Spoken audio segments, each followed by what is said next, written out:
What's up, sports fans? Fresh hour of HQ out the oven. Joe Musso pleased to be chefing alongside the great Hakeem Dermish on this Friday Eve, if you will. Weekend feel already with Thursday's buffet of sporting delights. And today, top of the food chain, Hakeem, means top of the podium. The United States snatching gold from the jaws of defeat. An epic overtime thriller in Milan.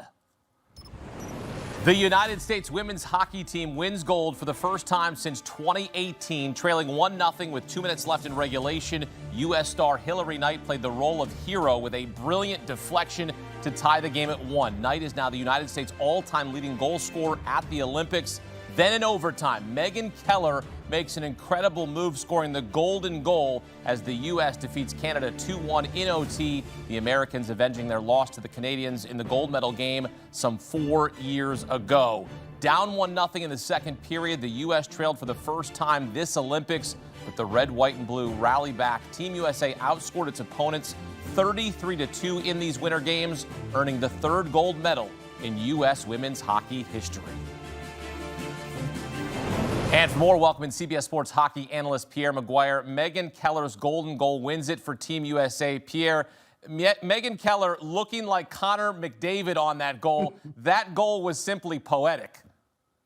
One of the big things that came for the American women this entire tournament was the ability of the defense to manufacture offense. That goal was a thing of beauty. It's in open ice. If you go watch the beginning of the play, she actually starts in her own zone. She moves up the ice fearlessly. It's a 3-on-3 situation. She receives a pass. She beats a Canadian defender one-on-one with a slick move that would do any elite forward, whether it's on the men's side or the women's side, really proud. And then finally, she goes 5-hole on Anne-Renee Desbiens, who was so fantastic in goal for the Canadians.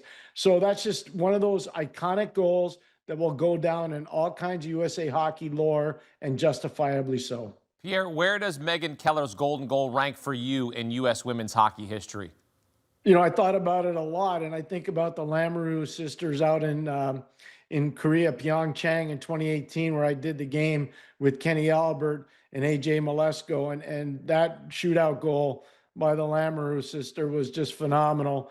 And so I'd say that's up there, and I'd say this one's got to be right next to it. I mean, that was magnificent. It's a skill of the play. It's the moment of the play. It's how it was done, how the United States had to rally from behind. You guys touched on it, you and Joe, about, you know, the tip-in goal by Hilary Knight, putting her ahead of any American-born women when it comes to scoring in the Olympics. This was a dramatic situation, and I thought that Megan Keller's goal was spectacular. Yeah, and Hilary Knight's goal, as you mentioned, will also go down as an all-timer. She's now the United States all-time leading goal scorer at the Olympics. It was a brilliant deflection with 2 minutes to go in regulation. Pierre, take us through how difficult that was for Knight, surrounded by 3 defenders in front. I know she screened the goaltender, but having 3 defenders in front with 2 minutes to go in regulation and getting the equalizer. First of all, it's a great question because a lot of people wouldn't ask it. They just take it for granted. The hard part of that play is 1, establishing slot area presence. 2, positioning your stick so that it's available for the shot from the point. 3, the play by Layla Edwards to get that puck to the net, the young defender out of the University of Wisconsin. So she finds a way to get it through traffic. It gets it to the stick that's presented by Hilary Knight. And then Hilary Knight has to make the read because she's getting hit from behind. You said she's surrounded. She absolutely is surrounded by American or Canadian defenders, one of them being Renata Fast. So she has to have core strength. She has to have foot strength. She has to have hand strength. And then she has to have eyes at the back of her head to make that play. It's a thing of beauty. It's an iconic play, just like Megan Keller's goal. This American team, the women were phenomenal the entire tournament. I just can't say enough good things about them. Think about it for 1 second, Hakeem.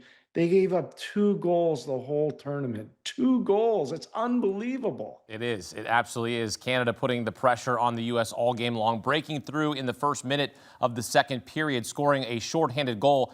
The play started with a fortuitous bounce, if you will, off the glass as the puck ricocheted up ice, giving Canada a 2-on-1 rush there. Tough for any netminder to stop that, Pierre. Aside from allowing that goal, Erin Frankel making 30 saves. What can you say about her performance here in this gold medal match? Well, in the gold medal match, he was phenomenal, especially in the second period. You touched on it. The American women were kind of on their heels, not on their toes.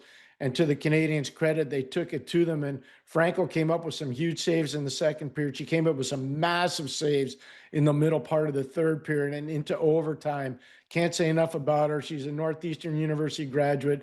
Think the world of that. My son played hockey there as well. So a little shout out to the Huskies there on Huntington Avenue. But to me, the biggest thing was the entire group hung together. They could have panicked, which it looked like they were starting to do in the second period. And when they did look like they were panicked, Erin Frankel, Hakeem, came up with some massive, massive saves. So I couldn't be happier for her. And I'm thrilled to death for the American fans and for all those families that went over there to Milan and watched these great ladies play. U.S. women's hockey team earning its third gold medal in Olympic history. Pierre, what's the legacy of this 2026 squad?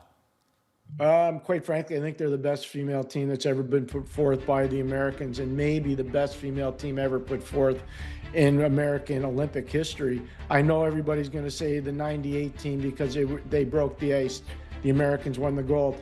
The level of play in that tournament was great. It's not at the same level that it is now. Like all sport, it's continued to evolve and get better. I was there in 2002 when the Canadians won. I was there in 2006 when the Americans got, unfortunately beat by the Swedes in the semifinal. I was there in 2010 for that memorable game where, the Americans lost to the Canadians because of Marie-Philippe Poulin. I was there in 2014 when, quite frankly, the Americans deserved a better fate. Kevin Dineen coached Canada, and he did a brilliant job, and that was a big reason why they won gold. And in 2018, I was thrilled to death to be in Pyeongchang to watch it. I would have to say this American team of women is probably the best female team we've ever seen. That's incredible. The United States women's hockey team reclaims gold in an overtime thriller in Italy. Pierre McGuire here with us on CBS Sports HQ with his perspective. Pierre, thank you. Oh my gosh, Hakeem, anytime for you. Thank you for having me. Love having Pierre on to talk puck as you take a look at Team USA's run to gold in Milan. They only trailed once during the entire tournament, outscoring their opponents 33-2, winning their third Olympic gold medal.